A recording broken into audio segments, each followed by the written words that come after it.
कोल्हापूरकरांना माझा जय महाराज, जय शिवराय, जय श्रीराम, जय भीम, जय महात्मा फुलेजी। कालपासून अखंड शहरामध्ये वेगवेगळ्या न्यूज चॅनलच्या माध्यमातून, प्रसार माध्यमातून, प्रिंट मीडियातून अतिशय चांगल्या बातम्या लागल्या। बऱ्याच दिवसानंतर एक मला सुखाची झोप लागली, सुखाची झोप। कारण एक भ्रष्टाचारी लोकप्रतिनिधीचा पर्दाफाश करण्यात आम्ही यशस्वी झालो। आज पुन्हा लाईव्ह येण्याचं किंवा बाईट देण्याचं कारण असं, राजेश क्षीरसागर बाईट देताना माझ्याबद्दल एकेरी बोलतात, एकेरी।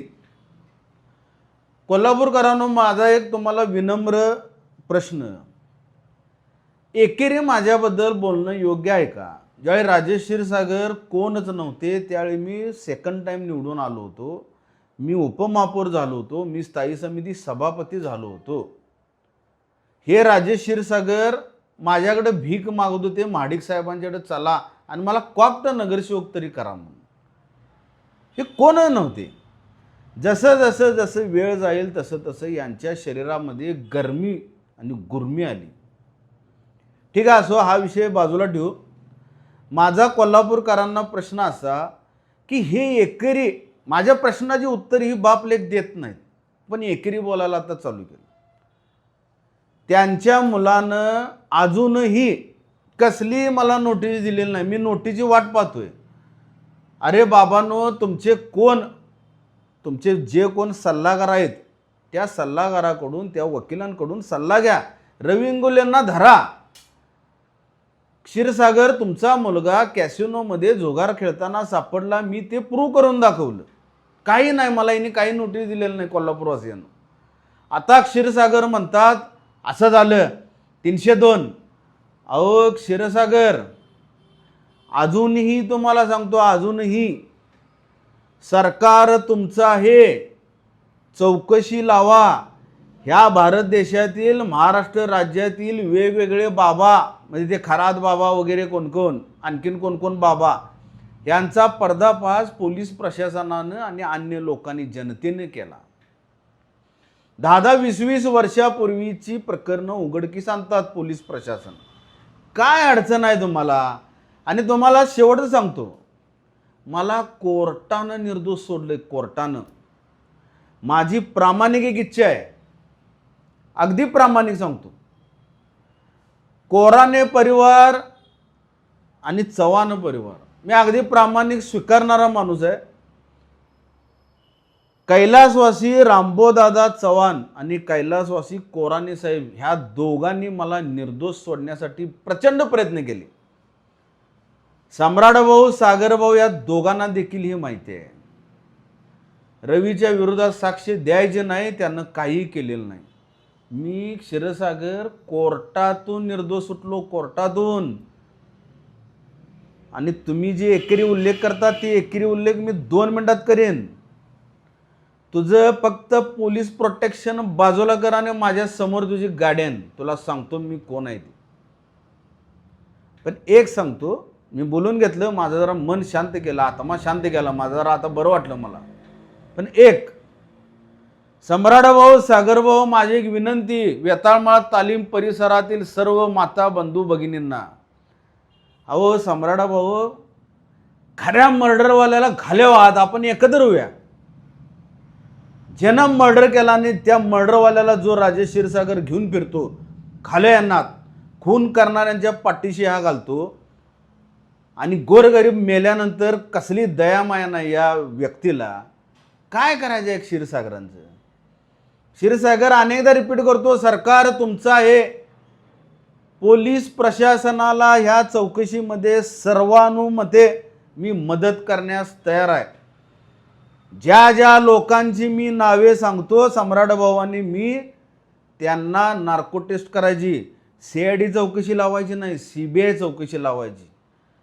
100% सम्राट भाऊ मर्डर करणाऱ्याला आत घालण्याची सुवर्ण संधी आलेली आहे। कारण क्षीरसागर वारंवार याचा उल्लेख करत आहेत, त्यांना आता काय पाहिजे मला माहिती नाही।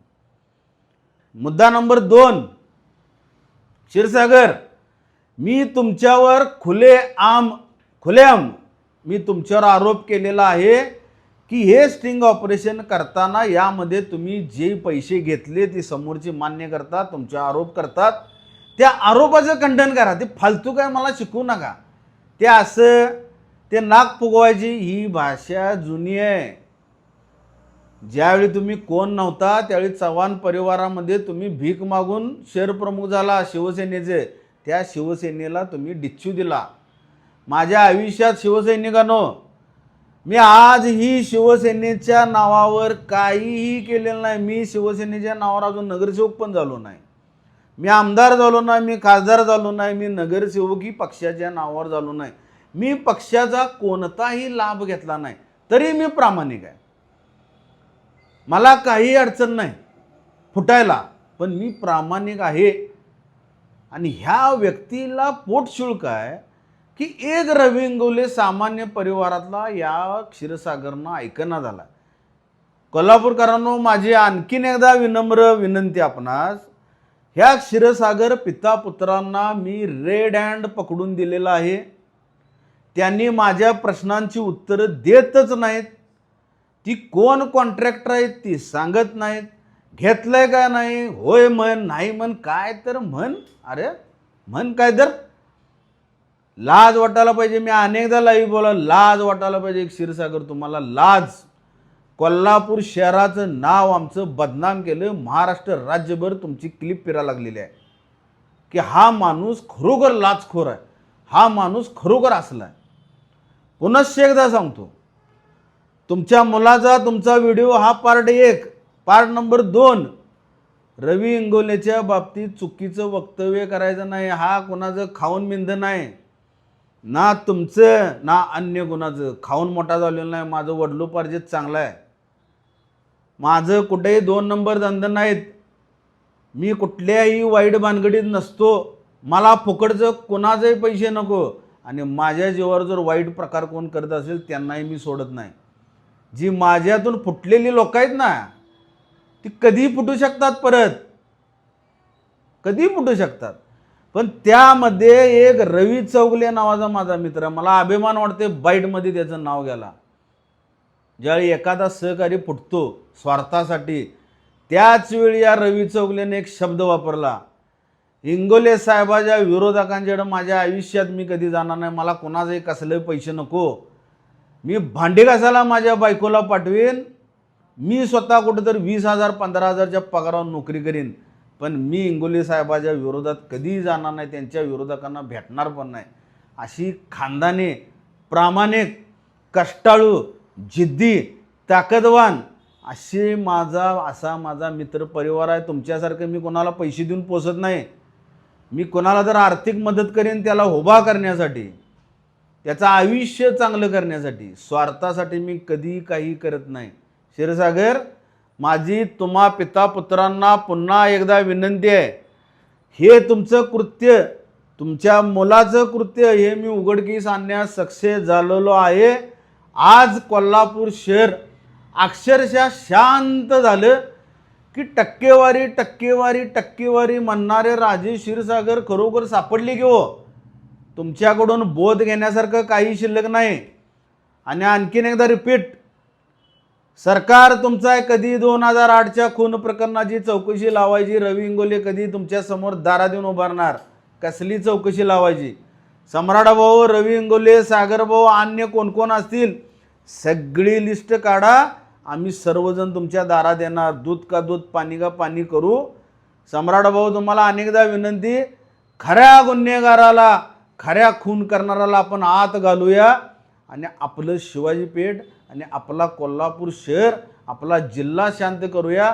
ह्या नतद्रष्ट राजेश क्षीरसागरांच्या नादाला कुणी लागू नका. हा फक्त आणि फक्त वापर करून फेकून देणारा नेता. याला या फक्त पैसे पालायत. 5 कोटी रुपयाचा दावा दाखल करतो. अहो ऋतुराज क्षीरसागर, 5 कोटी रुपयाचा करू नका. 5 आणि 5 कोटी 10 कोटीचा करा. तुमच्या बापाला 5 कोटी वाटून घेता येतील, तुम्हाला 5 कोटी रुपये मिळतील. बाप लेखात वाटणी करा माझ्याबद्दल, म्हणजे 10 कोटी रुपये तुम्हाला मिळाले तर 5-5 वाटून घेता येतील. पण मी ग बसणारी अवलाद नाही. मी स्वाभिमानानं लढतोय, स्वाभिमानानं. माझं कुणाकडं कसलंही काम नाही. माझं घरचं चांगलं आहे, कष्टानं मिळवूनच खातो. कुणाचंही नरडं दाबून वचकरून काही खात नाही, खाणारही नाही. तुमच्या बापाला ताकीद द्या, एकेरी भाषा नाही. क्षीरसागर तुम्हालाही सांगतोय, भाषा सरळ पण सत्यतेवर बोला. क्षीरसागर सत्यतेवर बोला. जे सत्य आहे, जे 40 लाख रुपये तुम्ही हाणले खाल्ले, परत त्यांना गुरगुरताय 1 कोटी रुपये पाहिजे. तो राहुल भोसले कोण शोधून काढा, मला माहिती आहे राहुल भोसले कोण. साईडला बसलेला कोण, प्रशांत कोण, तो वाघ आहे का सिंह आहे ते पण मला माहिती आहे. ही इन्क्वायरी मी शेवटच्या क्षणापर्यंत लावणार, माघार घेणार नाही. कारण सांगतोय का, तुम्ही सन्मान्य उद्धव साहेबांच्या पाठीत खंजीर खुपसून पुढे गेलाय. मी कोणाच्याही पाठीत खंजीर खुपसत नाही. मी ज्या पक्षात असेल त्या पक्षाचं प्रामाणिक काम करतो, अगदी प्रामाणिक. ज्याला नेता म्हणला त्याला नेताच म्हणतो. आजही मी सन्मान्य उद्धव साहेबांना ऋषितुल्य नेतृत्व मानतो. या महाराष्ट्र राज्याचं ऋषितुल्य नेतृत्व आहे ते. निष्पाप आहेत लोक ती. अहो आमच्यासारखा कोण फुटला तर जनता आम्हाला माफ करलो, कारण आम्ही लाभार्थी नाही पक्षाचं. पण तुम्ही कोण कोण आहात तुम्ही? अहो एका चांगल्या परिवाराला वेठीस धरता, माझ्यासारख्याला वेठीस धरता. तुम्ही काय नेमकं कोल्हापूर शहरासाठी काय काम करता ते तरी सांगा. किती पैसे मिळवदावो, किती पैसे, तुमच्या पोराची पण भूक संपेना आणि हे काय करणार आहे इतकं? क्षीरसागर साहेब, जर सरकार चेंज झालं किंवा भविष्यात ज्या काय राजकीय घडामोडी घडतील त्या दिवशी पांढरी दाढी पांढरी केस, पांढरी दाढी पांढरे केस, ह्या परिस्थितीत तुम्ही जेलमधून बाहेर येणार. हे माझं वाक्य लक्षात ठेवा. तुम्हाला जनता माफ करणार नाही. तुम्हाला साईराज जगतापची लोक ते वेताळ तालीम परिसर माफ करणार नाहीत. तुम्ही खून करणाऱ्याला घेऊन फिरता, माफ करणार नाहीत लोक. वाट बघायला आलीत. ह्या मशीनच्या भानगडीतनं जे काय झालं ते झालं. निवडणुका झाल्या, निवडणुका संपल्या. एकदा यशस्वी झाला मशीनमुळं, नेक्स्ट टाईम नाही, सेकंड टाईम होणार नाही. एकदा गळती लागली की तुमची गळती थांबणार नाही. तुमच्या आयुष्याची चाळण होणार.